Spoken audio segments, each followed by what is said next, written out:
It's been a wild year and we just hit 10,000 subscribers. So wake up, samurai, it's time to make some dioramas.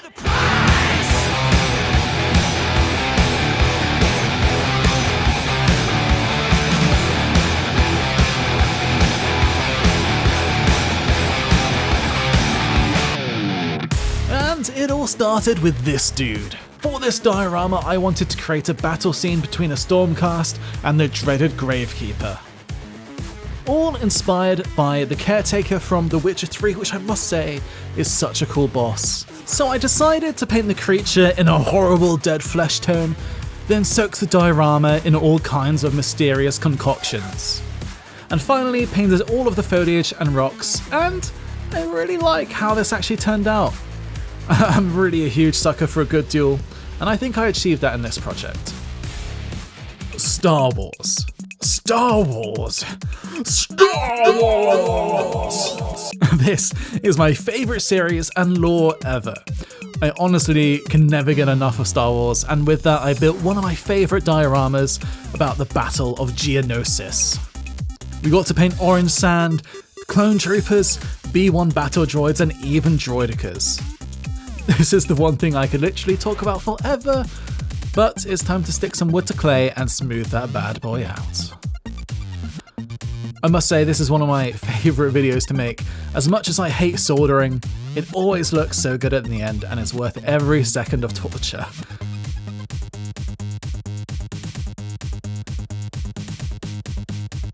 But looking at this now, it really makes me want to make a scene in Endor.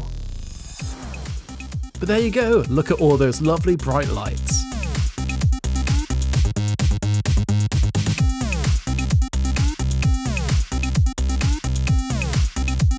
Now I had an itch I could not scratch. Building this Sherman was like paying taxes, laborious, and feeling like I just got screwed. But once we twisted that turret on, it all felt better. It was time to crest the clay, and even more clay. After creating the base of the diorama, I poorly painted the tank and started the diorama. And what started as a light coating turned into a full winter whiteout.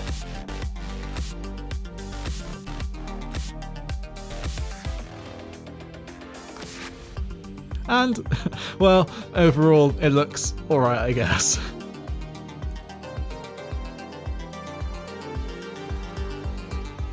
It's time for the fated Necron vs Space Marine diorama, where we can watch my custom chapter of yellow Necrons destroy a tasty looking Space Marine. Just make sure to wave back. Next, it's time to destroy and paint up our Marine, and of course, shake those paints, so we can paint our little Hyperion bot.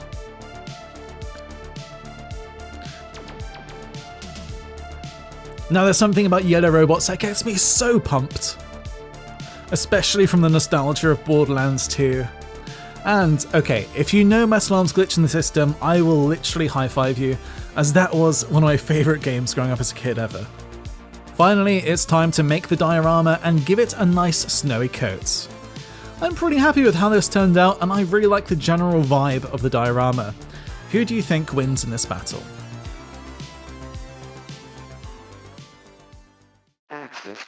Now, this was my first venture ever into the Horus Heresy, as all I knew was... You did it!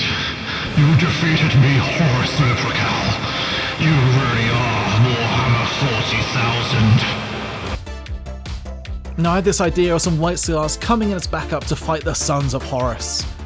And as they venture through the desert, they step over the fallen soldiers. And I must say, playing with these new miniatures, man, it was so much fun. There's always a really cool moment when you get your hands on some new minis. And who doesn't love some cool beaky boys? And I must say, I'm a pretty big fan of how this turned out. I really like the Son of Horus buried in the sand. And I definitely feel like I should make some more in that kind of theme. It's time to head to Tanalorr. In this Star Wars Jedi Survivor diorama, I must say that game was so good. I'm so tempted to replay it again, but let's paint some cheeky robots first in this kinda cool tribal tone.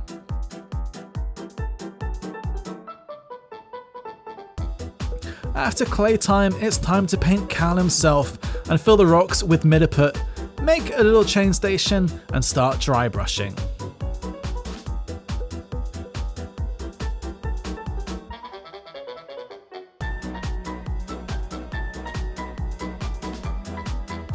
And there you have it, a small little Jedi Survivor diorama.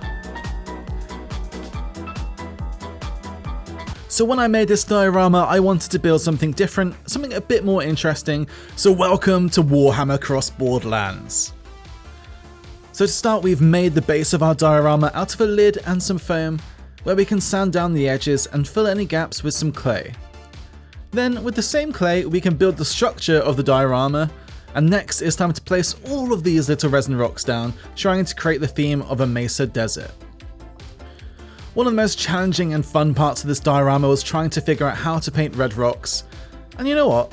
I think I came up with quite a nice scheme. I actually really like it. Then all there was left to do was to paint the bird and Mordecai, Krooty McCroot face.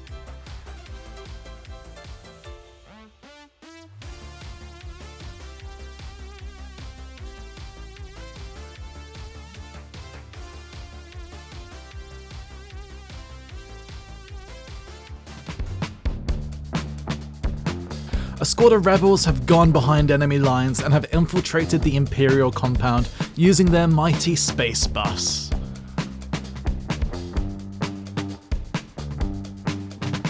So after sticking tree roots down to look like trees, I got to work creating the landscape of the diorama.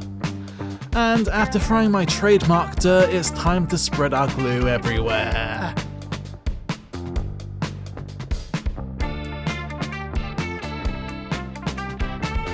After a long and arduous day, the rebels then set up their camp and tell stories of all the crimes they've committed, because that's right, the Empire did nothing wrong. But this is one of the dioramas I'm actually quite proud of. I'd definitely love to come back and add some more foliage.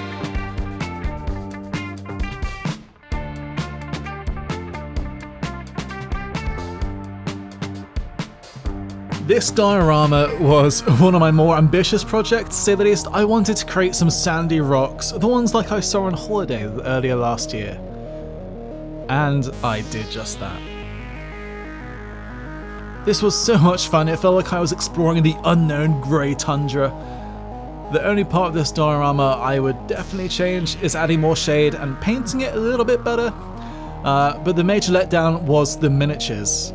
I really didn't take into consideration how they were going to fit in, so that's why it really looks like they've just been plopped on.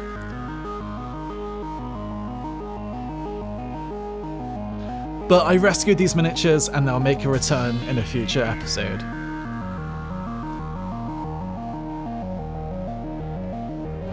After building the man Xeres himself, we can start creating the diorama. After caressing this clay, it's time to put the structures down and get ready for clay round 2. Next we can lay down all of the terrain and basing bits using real dirt and IPA, not the beer, but we have the perfect ground texture. Now it seems like he's not having a good day, so let's cheer him up by using some good old enamel wash. Now, if you've watched any of my videos before, you know one thing, and that one thing is I love moss. You might not have known that, but anything that gets the moss going, gets it going, and I coated this whole diorama in the stuff, and I think it looks pretty good because of it. And there you go, I think this could possibly be my best diorama. What do you think?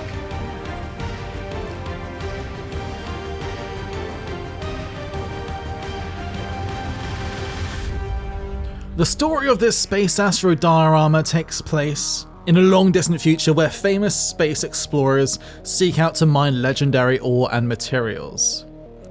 And of course, as any good journey starts with some styrofoam meticulously cut to create a rough texture of an asteroid. And then lathered it in texture paste to add some more uniformity to the asteroid.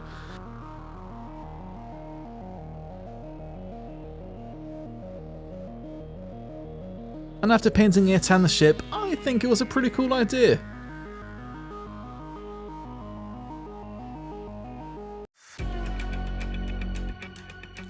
After crash landing on the planet Val, Vader found himself truly alone for the first time in literally years.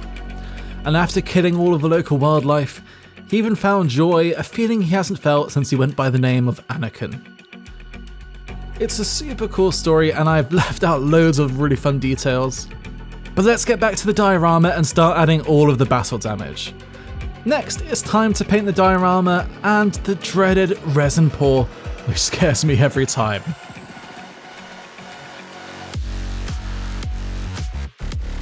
Then all that's left are these little stormtroopers, which, oh boy, aren't they so cute.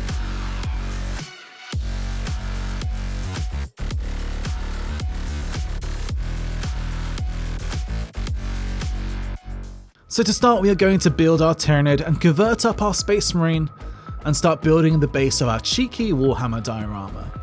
With some clay, plaster rocks, and more clay, we can become texture itself. Now we can paint our favourite Illithid in some pretty colours and the Man of the Hour in royal red and gold.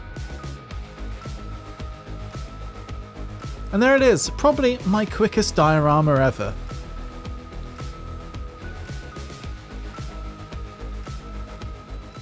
Let's have a look at 3 cold orc boys, because guess what, it's time to make an orc diorama.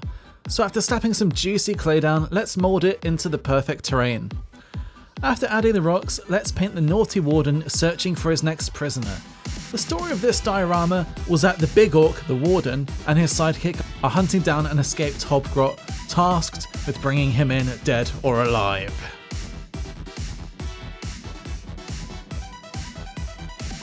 Episode we made a spooky Warhammer skeleton diorama, so let's tip tap bam and squeeze that diorama together. Using clay, resin and plaster we can get started, and just like the Sith, Chaos Banners always come in 2. Which leads us to sand time. With the skeleton now painted, we can finally paint the sand to, guess what, look like sand. And with that we can continue to paint the rest of the diorama.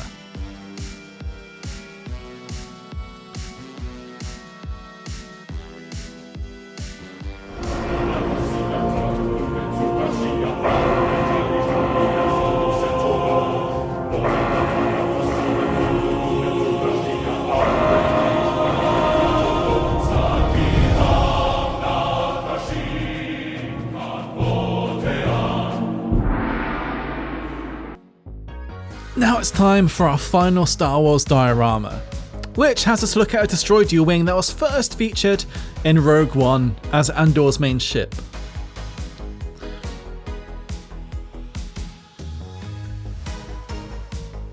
So after priming the ship, it's time to repaint it to look just like it did before, but better. Hopefully. So I started painting it grey, then white. We can then add some masking tape just to make it easier to make our little rectangles. And of course, always massage your paints. For this I used 2 enamel washes, first a black wash, then a light brown wash. Finally, it's time to build and paint our diorama.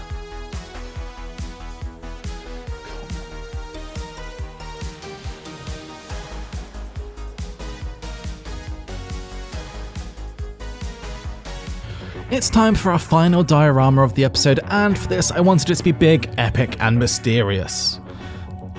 With my new hot wire cutter and planned out how I wanted this cave system to look like.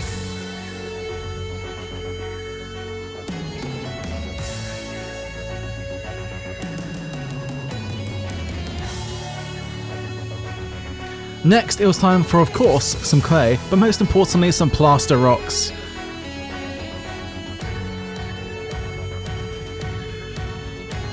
I also used texture paste to blend it in, which then led me to creating the mine shaft.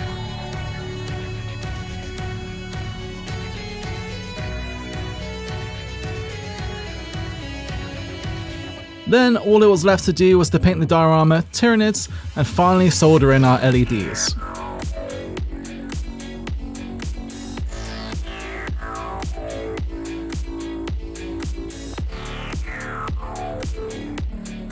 If you've enjoyed this episode, make sure to like and subscribe for more.